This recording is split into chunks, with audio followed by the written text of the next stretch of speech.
사회나 교회나 행사들을 참 많이 합니다. 그죠? 이 행사들을 하면 그 행사 당일도 중요하지만 그 행사하기까지 보이지 않는 많은 준비가 필요해요. 시간도 필요하고 물질도 필요하고 사람도 필요합니다. 그런데 준비하는 것들은 잘 안 보여져요. 우리도 토요일만 되면 많은 분들이 교회에 올라와서 봉사하세요. 왜냐하면 주일을 준비하기 위해서 청소하시는 분, 꽃꽂이 하시는 분, 또 각 부서, 교육부서 또 준비하시는 분들, 또 주방, 또 식사를 위해서 또 하시는 분들. 그런데 많은 사람들은 그거 모를 수 있죠. 주일날 와서 예배 드리면 밥 맛있네, 깨끗하네, 좋네 이렇게 느낄 수 있지만 그렇게 되기까지는 보이지 않는 곳에서 많은 분들의 헌신이 있기 때문에 그렇게 되는 거예요. 담임 목사인 저도 모르는 헌신과 봉사. 그래서 우리 교육자 직원들이 제가 없으면 또 봉사 또 하시는 분들 이렇게 저렇게 또 만나면은 사진을 찍어서 저한테 보내줘요. 오늘 이렇게 이런 분들이 봉사합니다. 그런데 거기 사진에도 못 찍히는 많은 분들이 참 많죠. 알 수 없는 곳에서, 보이지 않는 곳에서 그렇게 헌신하는 분들. 우리가 빙산의 일각이다 이런 말을 쓰는데 이 말의 의미는 비유적인 거 아니겠어요? 눈에 보이는 것, 이게 다가 아니다. 보이지 않는 것이 훨씬 더 많다. 눈에 보이는 것보다 보이지 않는 부분들이 얼마나 중요한지 또 굉장히 크다는 것을 우리에게 알려주고 있잖아요. 헌신하고 봉사하는 것이 다 그래요. 대부분 숨겨져 있어요. 드러나는 것은 그렇게 많지 않아요. 그래서 이 봉사와 헌신은 교회나 사회나 어디서나 굉장히 중요한 역할을 하게 됩니다. 그런데 이렇게 교회나 사회에서 봉사를 하고 헌신을 하다 보면 다양한 사람들을 만나게 되죠. 좋은 일을 하기 위해서 모였는데도 거기에 보면 서로 맞지 않아서 다툼이 일어나기도 하고 또 결국은 그 다툼 때문에 오히려 행사가 또 중단되는 그런 일들도 겪게 됩니다. 또 좋은 일을 하자고 모였지만 또 일을 하다 보면 이 독선적인 또 성격이 잘 안 맞고 또 뜻이 안 맞아가지고 결국 나중에는 거친 말들이 오고 가고 결국은 서로에게 상처를 주는. 봉사하겠다고 모였는데 헌신하겠다고 하는데 좋은 일을 하겠다고 모였는데 이렇게 서로 마음이 안 맞아서 거친 말을 통해서 상처를 주게 되면 차라리 안 하니만 못하다 그런 얘기들을 우리가 하게 되잖아요. 그렇죠? 또 일들을 하다 보면 성격이 포악한 분들을 종종 만나요. 그죠? 뭐 그렇게 성격이 그렇게 급하게 할 이유도 없는데 뭐 이렇게 소리 지를 일도 없는데 왜 이렇게 또 포악하게 하나? 또 그래서 또 서로 안 맞는다. 그런 이야기들을 또 서로 또 할 수도 있어요. 우리가 어떤 일을 할 때 가장 중요한 것은 자기의 목소리를 내는 것도 중요하지만 합력하여 선을 이룬다는 로마서 8장의 말씀을 우리가 늘 명심을 해야 돼요. 좋은 일을 한다는 미명 아래 또 많은 사람들에게 상처를 주고 많은 사람들을 이용하고자 하는 그런 분들도 좀 있어요. 내가 좋은 일 하니까 당연히 날 도와야지, 당연히 무료로 해줘야지, 당연히 뭐 이렇게 해줘야지. 그래가지고 좋은 일에 함께 동참했다가 나중에 또 상처를 받는 그런 일들이 종종 있는 것을 보게 됩니다. 우리가 어떤 태도를 가지고 섬기고 봉사하느냐, 그래서 이제 굉장히 중요해요. 얼마나 잘하느냐, 얼마나 대단하냐, 얼마나 멋있느냐, 이것보다 더 중요한 것은 서로 협력하여 원하는 목적을 잘 이루어 나가는 것이죠. 무엇보다도 우리 그리스도인들의 섬김은 하나님께 영광이 돼야 된다 그런 거죠.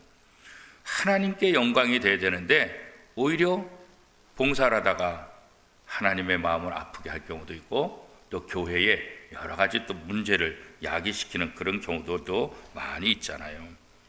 섬기면서 쓸데없이 말이 많은 것, 이것도 참 우리가 고쳐야 될 것 중에 하나예요. 말이 많다는 것은 그리스도의 정신이 없다는 거예요. 봉사는 말로 하는 것이 아니라 묵묵히 자기 역할을 감당해야 되는 거예요. 물론 협력하기 위해서 말은 해야 되지만 자기 목소리가 너무 크거나 자기 말이 너무 많으면은 다른 사람들에게 불편을 끼치게 되고 또 협력하는데 또 지체들에게 공동체에 또 서로 안 좋은 영향력을 주는 것들이 종종 있어요. 유능하면 유능해서 말을 하고 무능하면 무능해서 말을 하고 이래저래 말이 많나 보면 우리 어른들이 뭐라 그랬어요? 사공이 많으면 배가 어디로 간다고요? 산으로 간다. 말도 안 되는 말을 많이 하면 결국은 엉뚱한 목적지로 가게 된다. 그런 거죠. 그래서 우리가 무엇을 하든지 내가 그리스도의 정신으로 섬기고 있는가, 그리스도의 정신으로 봉사하고 있는가, 이것이 굉장히 중요한 거죠. 그리스도의 정신으로 섬기는 사람들은 마치 뭐와 같냐? 양과 같은 거예요. 양과 같은. 잠잠히 자기의 역할을 묵묵히 감당하는 거예요. 양과 같은 사람들의 섬김에는 눈물이 있고 땀이 있고, 그죠? 기도가 있고 구차한 말들이 오고 가지 않아요. 그죠? 섬김은 하나님이 우리에게 주신 또 다른 사명이잖아요. 주님이 우리를 섬긴 것처럼 어떻게 해요? 십자가를 통해서 우리를 섬겨주신 것처럼 우리 그리스도인들이라고 한다면 주님이 섬겨주신 그 섬김의 길을 따라가는 것, 이거 당연하다. 섬김의 시작은 어렵게 느껴질 수 있을지 모르지만 그러나 이 섬김이 하나님께서 내게 주신 사명이다라고 생각할 때 그 섬김의 기쁨을 우리가 발견하게 되고 섬김의 기쁨을 발견하게 되면 그 섬김을 누가 뭐라고 하지 않아도 그러는 거죠. 우리 교회들을 이렇게 보면 제가 얘기하지 않아도 교회들을 이렇게 저렇게 돌아보면서 고칠 게 뭐가 있나, 또 우리가 관심 가져야 될 게 뭐가 있나. 그래서 남자분들은 남자분들도 또 여자 권사님들은 권사님대로 이런저런 모습으로 돌아보면서 고치고 또 이렇게 정리하고 그런 모습들을 제가 종종 보게 돼요. 너무 감사하죠. 시켜서가 아니라 자발적으로 교회에 필요한 것이 무엇인가, 지금 어떻게 정리를 해야 되는가, 그래서 자발적으로 하는 부분들. 우리가 남을 사랑하고 섬기고 돌봐야 된 이유는 바로 우리가 하나님의 사람이기 때문에 성령의 인도함을 받는다고 한다면 마땅히 섬김의 자리, 섬김의 삶을 살아야 된다. 우리가 그리스도인이고 그리스도께서 우리의 모델이기 때문에 그렇죠. 그렇기 때문에 우리가 섬김의 모습을 통해서 우리들을 만들어가는 거예요. 내가 그리스도인 다움을 우리 스스로 만들어가는 거예요. 섬김을 받기만 하면 잘 몰라요. 의뢰 그냥 당연히 그렇게만 생각해요. 섬기다 보면 뭐가 중요한지 알아요. 섬기다 보면 상대방의 필요한, 내가 받으려고만 하지 않고 섬김을 통해서 더 성숙하고 더 멋진 사람의 모습으로 갖추는 것을 보게 돼요. 오늘날 교회에서 가장 커다란 문제는 뭘까? 새신자들을 통해서 교회가 문제되는 교회는 아무도 없어요. 오래 다닌 분들, 오래 봉사하신 분들. 그런데 뭐가 문제냐면 십자가의 감격을 잃어버렸기 때문에, 하나님의 은혜를 잃어버렸기 때문에 자기의 열정으로, 자기의 열심으로 하기 때문에 이제 문제가 종종 생기게 돼요. 성도들을 섬기고 가르치는 일에 있어서 모범이 되도록 부름받은 일꾼들, 목회자도 마찬가지고 장로님들도 마찬가지고 안수집사님, 권사님들도 마찬가지고 집사님들도 마찬가지고 구역장, 권찰, 또 선교회 회장들, 임원들도 모두 다 마찬가지. 지난번에 주일을 통해서 제사장적인 삶을 살아라 라는 설교를 한 적이 있어요.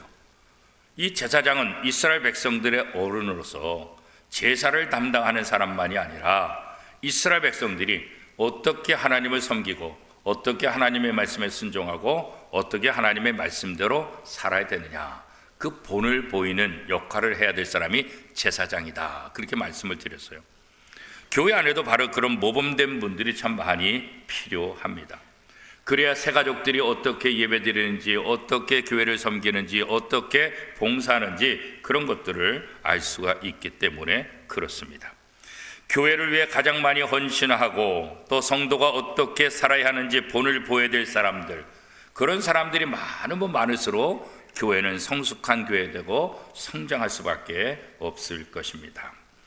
교회를 위해서 자신의 독생자 예수 그리스도를 내어주신 하나님, 그 하나님의 마음, 그렇잖아요.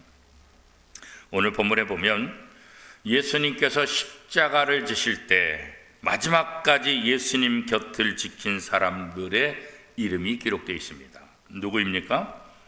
3년 동안 예수 그리스도와 동고동락하며 함께했던, 누구보다도 예수님의 사랑을 많이 받았던 제자들입니까? 그렇지 않아요. 이 제자들의 이름은 마지막 순간에 나오지 않습니다. 제자들이 아니면 누가 예수님의 십자가까지, 누가 마지막까지 예수님 가까이 있었을까요? 오늘 본문 요한복음 19장 25절 말씀, 우리 한 목소리로 같이 한번 읽겠습니다. 예수의 십자가 곁에는 그 어머니와 이모와 글로바의 아내 마리아와 막달라 마리아가 섰는지라. 이 십자가 곁에 섰다, 그렇게 오늘 본문은 이야기하고 있잖아요, 그렇죠? 이 십자가 곁에 섰다는 것, 이 십자가라는 것이 굉장히 무서운 저주의 상징이잖아요. 그 두렵고 무서운 그 순간임에도 불구하고 이 여인들은 예수의 십자가 곁에까지 있었다, 그렇게 성경은 이야기하고 있어요. 사실 이 4명만 있었느냐? 그렇지 않아요. 다른 공관복음서에 보면 수많은 여인들이 예수님을 바라봤더라, 그렇게 말하고 있어요. 마태복음 27장 55절에 보면 예수를 섬기며 갈릴리에서부터 따라온 많은 여자가 거기 있어 멀리서 바라보고 있으니, 이거 굉장히 많은 여인들이 예수님을 바라보고 있었다. 누가복음 23장 49절에도 보면 예수를 섬기며 갈릴리에서부터 따라온 많은 여자가 거기 있어 멀리서 바라보고 있으니, 이 공관복음서에 보면 이렇게 이 4명의 여인들만 있었던 것이 아니라 많은 여인들이 이 예수님을 바라보고 있었다, 그런 거예요. 그런데 그 많은 여인들이 다 예수님의 십자가 곁에까지 있었느냐? 그렇지 않아요. 많은 여인들이 예수님을 바라보고 있었지만 그 많은 여인들은 다 뒤로 가고 4명의 여인들의 이름이 오늘 성경에 기록되고 있는 거예요. 십자가 곁에, 그렇잖아요. 이게 웬만한 용기가 없으면 여기 가기 힘들어요. 이 저주의 상징으로 십자가에 매달려 죽을 수밖에 없는 예수님 그 곁에 끝까지 간다는 거, 이거 쉽지 않아요. 예수님의 제자들도 다 도망갔잖아요. 왜요? 이 십자가 곁에 있다가 자기네에게 불이익을 당할까 봐, 자기들의 엄청난 고통을 또 받을까 봐 예수님의 제자들도 다 도망갔잖아요, 그렇죠? 그런데 이 여인들은 마지막 순간까지 예수님의 십자가 곁에 있었다, 그렇게 말하잖아요. 이 4명의 여인들, 예수님의 어머니, 또 예수님의 이모, 또 글로바의 아내 마리아, 막달라 마리아, 아주 실명을 기록하고 있어요, 그렇죠? 여기서 보면 예수님의 이모와 글로바의 아내 마리아, 이 2 사람에 대해서 신학학자들이 좀 사실 헷갈려요. 혹시 같은 사람 아닐까? 그런 해석을 하는 경우도 있어요. 그런데 한 집에 언니와 동생의 이름을 둘 다 마리아로 짓는다? 그건 거의 불가능해요. 그렇죠? 예수님의 어머니가 마리아잖아요. 근데 예수님의 동생을 또 마리아라고 짓는다는 것은 거의 불가능하다. 그러니까 이건 다른 사람일 것이다, 그렇게 이제 얘기할 수가 있어요. 그래서 이 예수님의 이모는 글로바의 아내 마리아와는 다른 인물이다, 이렇게 이제 성서학자들은 이야기를 하고 있죠. 그러면 이 예수님의 이모는 도대체 누굴까? 우리가 예수님의 동생들은 있었다 그렇지만 예수님의 이모가 있었나? 그런 것들은 사실 생소하잖아요, 그죠? 또 오늘 본문에 예수님의 이모가 마지막까지 그 언니 마리아와 함께 있었다, 이렇게 이제 기록하고 있잖아요. 이 마태와 마가복음의 기록을 이렇게 참조해 보면 세베대의 아들들의 어머니 살로메, 이 살로메가 바로 아마 예수님의 여동생, 예수님의 어머니 여동생, 예수님의 이모였을 것이다. 이렇게 이제 추정을 학자들이 해요. 왜 그러냐면 이 살로메가 예수님께 자기의 두 아들을 하나는 우편에 하나는 좌편에 이렇게 해달라고 요청하잖아요. 이게 보통 관계가 아니면 이런 요구하기가 쉽지는 않다. 그러니까 아마 이 살로메가 예수님의 이모였을 것이다. 그러니까 예수님이 조카되니까 이 정도까지 요청할 수 있지 않았을까. 다른 사람 같았으면 이건 거의 불가능하다. 그런 생각을 해요. 그리고 예수님과 살로메의 관계가 이렇게 자매 관계라는 것들을 우리가 다시 한번 생각해 보면 이 살로메가 두 아들을 예수님께 부탁한 거 아까? 그 다음에 예수님이 요한에게 자신의 어머니 마리아를 부탁하는 거, 이거 보면 예수님이 아무에게나 부탁하진 않잖아요, 그죠?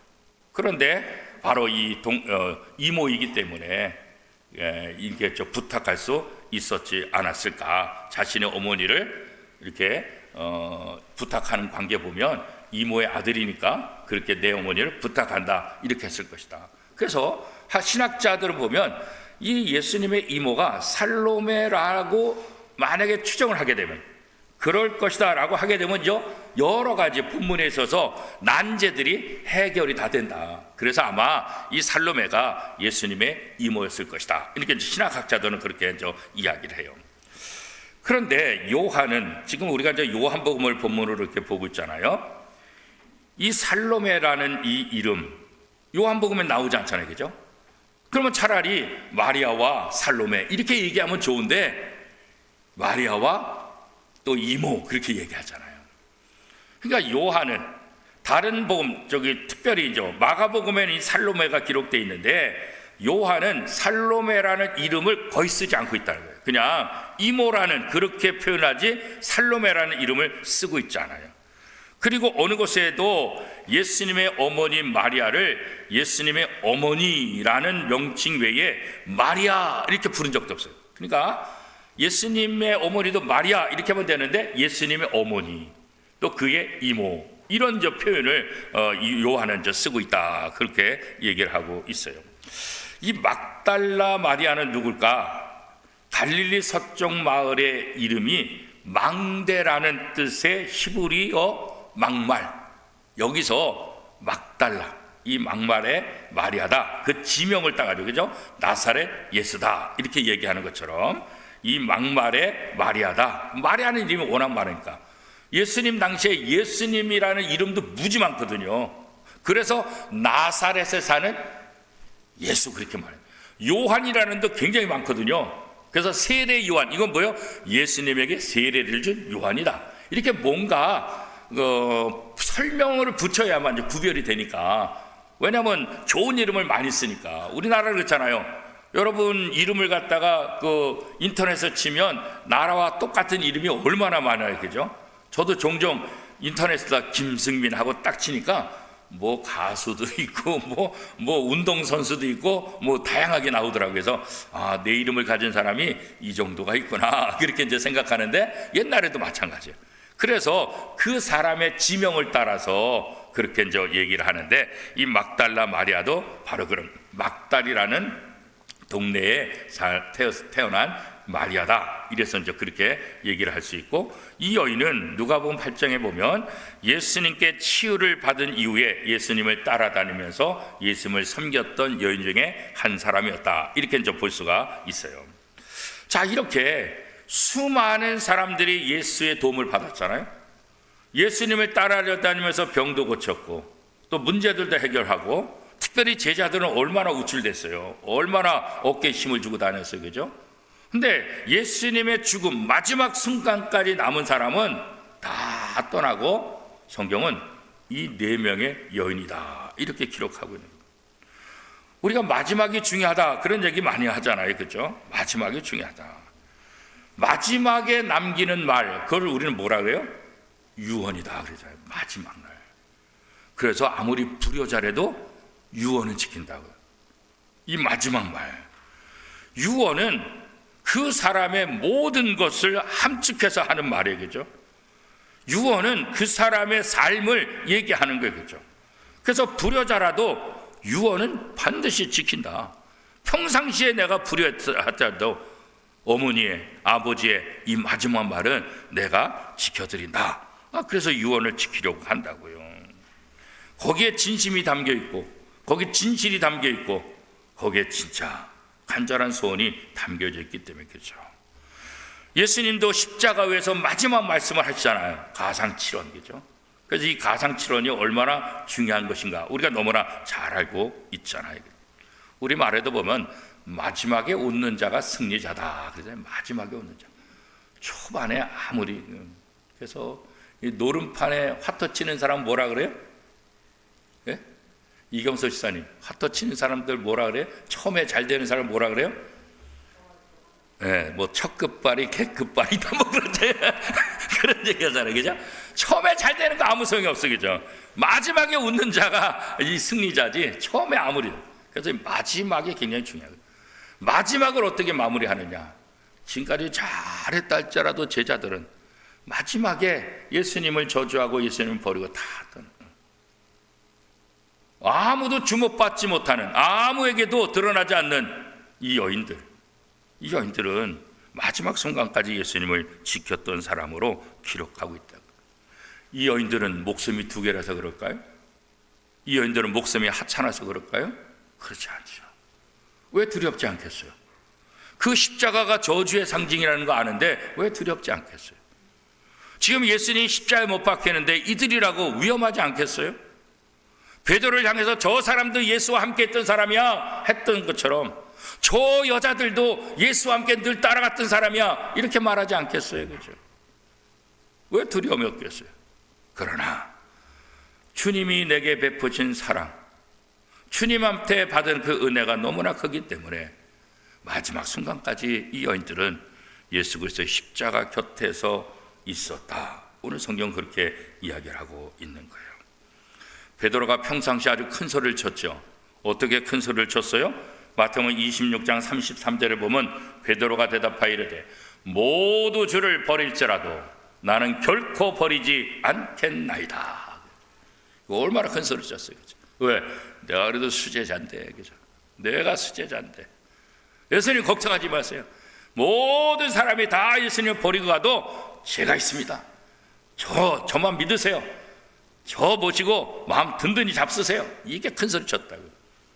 근데 어떻게 해요?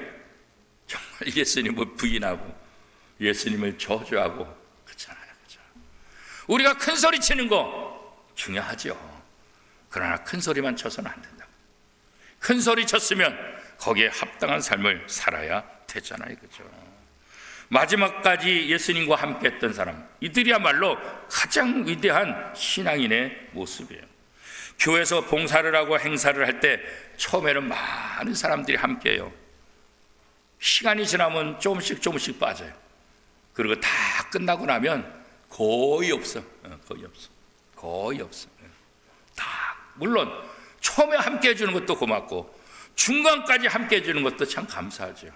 그러나 이왕이면 마지막까지 남아서 정리하고 마지막까지 봉사하고 마지막까지 자기의 자리를 지키는 것.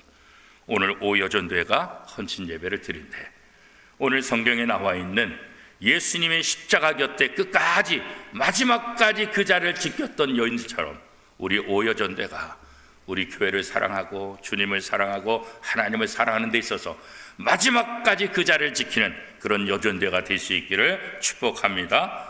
오여전도회 이름이 그래서 하나님 앞에 오늘 성경에 기록된 여인들처럼 오여전도의 이름과 오여전도의 회원들의 이름이 마지막까지 많은 사람들에게 전파되고 아름다운 삶을 살아가는 우리 오여전도회가 될 수 있기를, 또 우리 사랑하는 원미동교회 모든 성도가 바로 이 마지막까지 함께하는 신앙의 멋진 삶을 살아가는 멋진 성도들이 다 될 수 있기를 축복합니다.